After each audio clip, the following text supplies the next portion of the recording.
Abu Dhabi's IPIC claims 1MDB and the Finance Ministry are in default. The Sovereign Wealth Fund says it is no longer obligated to support 1MDB. Cynthia Ng joins me now for more. All right, what's the latest regarding the standoff between IPIC and 1MDB? So IPIC now is saying they are walking away from a binding term sheet agreement signed between 1MDB, or Ministry of Finance, IPIC, as well as its unit ABAR. This was signed in June 2015, and under this term sheet, IPIC provided $1 billion to 1MDB to settle its liabilities, and IPIC was to assume obligation of interest payments of two of 1MDB's bonds amounting to $3.5 billion.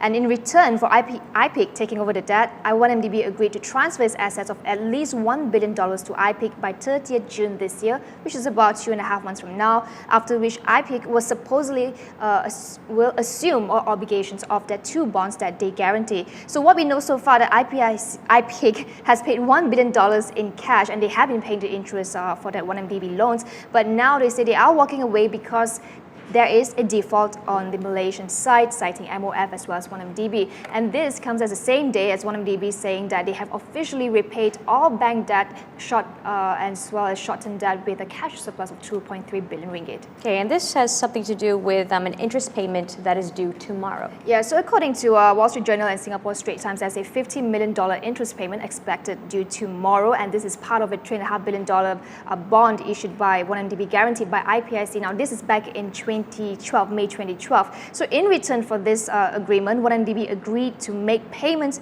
as collateral to IPIC's subsidiary ABAR. But recall, just a week ago, IPIC came out to say that it had no links to this company ABAR BVI, which 1MDB said it made payment to, and they said they had not received any sort of payments. And 1MDB in turn expressed their surprise and later claimed they could be a victim of fraud, and it says it has proved ownership of BVI, although we did reach out to them and they had yet to respond who are the owners ultimately of ABAR BVI. But I think now the big question is, how would this dispute between IPIC and 1MDB affect 1MDB's overall rationalization plan? Because we know, based on earlier reports, that this deal with IPIC was supposed to help 1MDB reduce its debt by 16 billion ringgit. And today we are seeing the IPIC's latest move having an impact in 1MDB's bond markets. Their bonds due to 2023 fell 11 points to 81, which is the lowest since November. And also, we had 1MDB put out a statement this evening assuring that it will meet all of their financial obligations under any other financing agreements, and they assured that they have ample liquidity to do so. But I guess, it's still too early to assess the impact to the wider financial markets.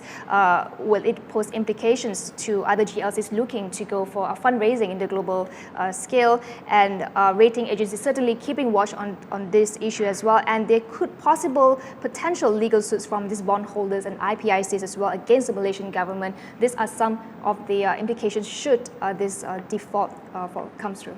Yeah, on the 2022 notes where the interest payment is due, 1MDB in a statement this evening saying at the time of that statement, the issuer understands IPIC has not paid the interest. Yeah. So as you say, there remains a question about the obligations here regarding all the parties involved. Thank you so much, Theo, for the overview on what's going down with IPIC and 1MDB.